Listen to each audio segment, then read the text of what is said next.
Labdien!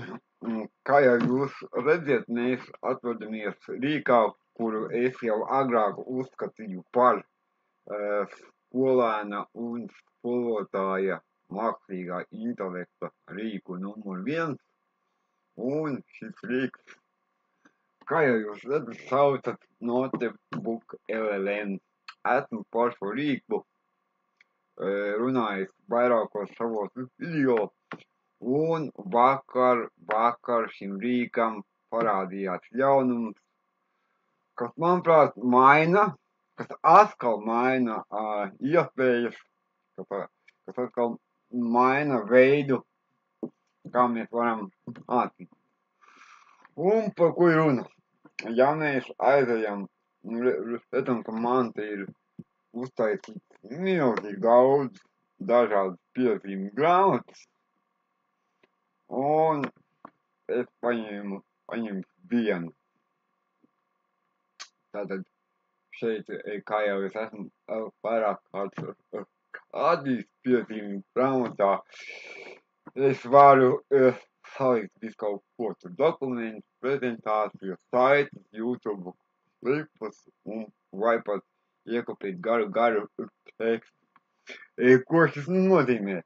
Laikā, kad mums ir pilns internets ar feikiem un visādiem, ko mēs šeit varam, piemēram, skolēnam salikt visus tos avotus, kas mums kā skolotājiem šķiet uzticami un no kuriem viņš var apgūt kādu konkrētu tēmu. Un viņš pēc tam var šos materiālus dažādā veidā viņus apkopot, meklēt, jautāt par viņiem un tā tālāk. Bet kopš vakardienas mums ir parādījusies tāda iespēja, ka mēs varam audio par šiem materiāliem, ko mēs šeit esam ielikuši, mēs varam ģenerēt audio dialogus. Un paklausieties, kāda ir dialoga kvalitāte. Es biju šokā. Labdien! Šodien mēs iedziļināsimies vienā, patiesi plašā pētījuma apkopojumā. Tieši tā. Runa ir par vairāk nekā 400 pētījumiem no visas pasaules, kas 10 gadu garumā skatījušies, kā lauksaimnieki uztver klimata pārmaiņas. Un kā viņi reaģē, kā pielāgojas? Jā, precīzi. Mūsu mērķis šodien ir saprast galvenās tendences, ko viņi redz savās saimniecībās, ko dara lietas labā, un, protams, kas viņiem traucē. Koncentrēsimies tieši uz pašu lauksaimnieku, pieredzi un novērojumiem. Un ko tad šī 100 pētījumu mums rāda kopumā?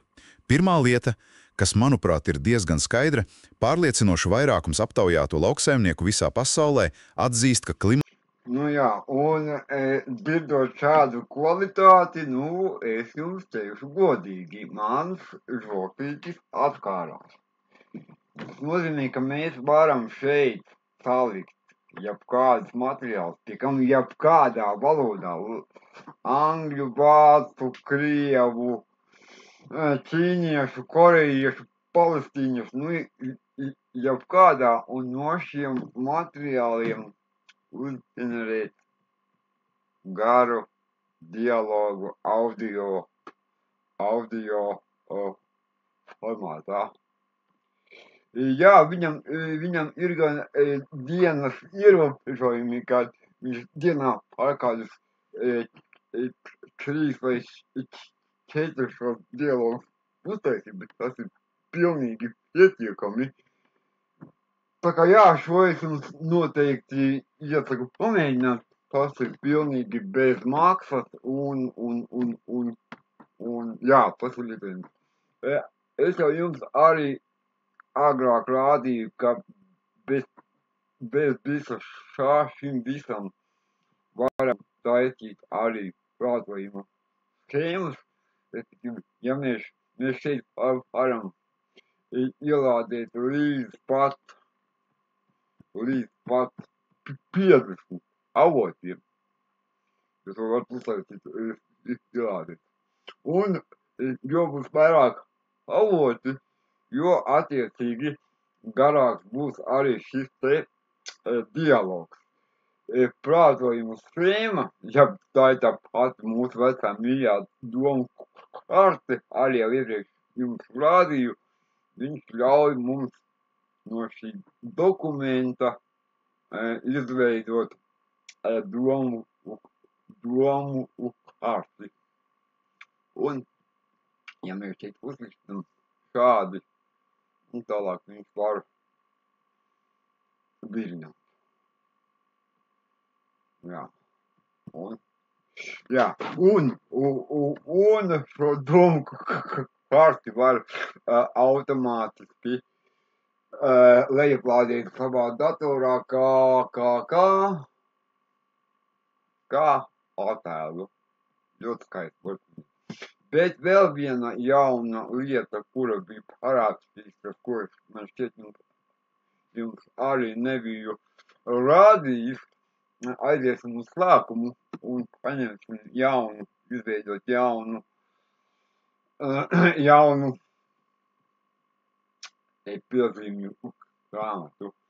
Bez tā, ka es varu viņam visu kaut ko pievienot, es varu paņemt, šeit ir parādīts lodziņš avotu atrašanu.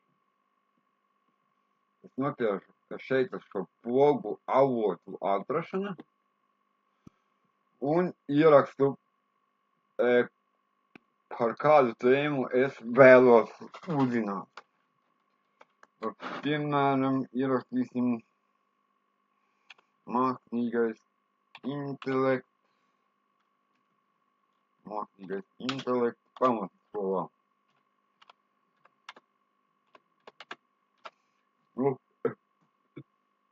Pamatskolā, jā. Es ierakstu un vienkārši nopieku podziņu iesniegt. Paskatīsim, ko viņš izdarīs. Šajā gadījumā viņš tagad pats meklē visu avotu. Mēs varam tagad paskatīties visu, ko viņš ir atradis. Video. Un mēs varam šeit ar tekstīšiem izvēlēties, kurus dokumentus mēs šeit gribam ielikt. Es atstāšu X10 avotus, saku, importēt, un viņš man saliek visus šos avotus manā piezīmju grāmatā. Redzam, ka viņš ielika gan video, gan salika kaut kādus likumus. Uzspiežot uz katru avotu, mēs varam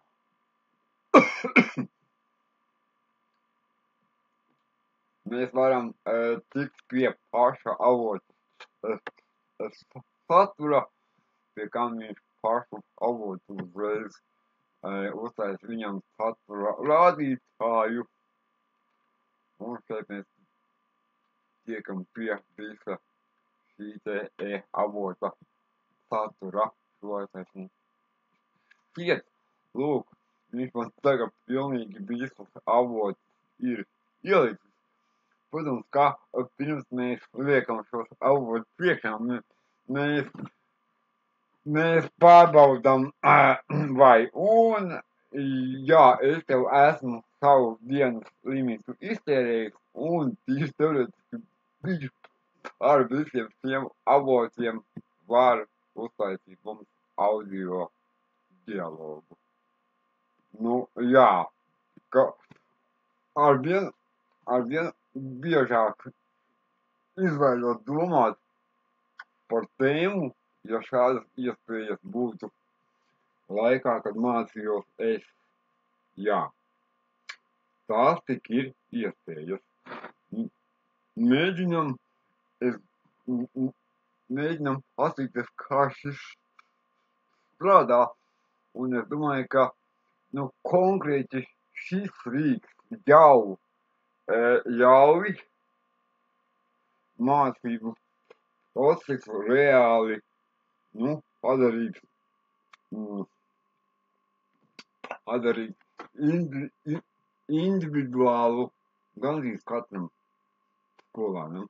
Ja jums patikās šis video, nospiedam laiku, parakstamies uz kanālu un uz tikšanos nākamajos video.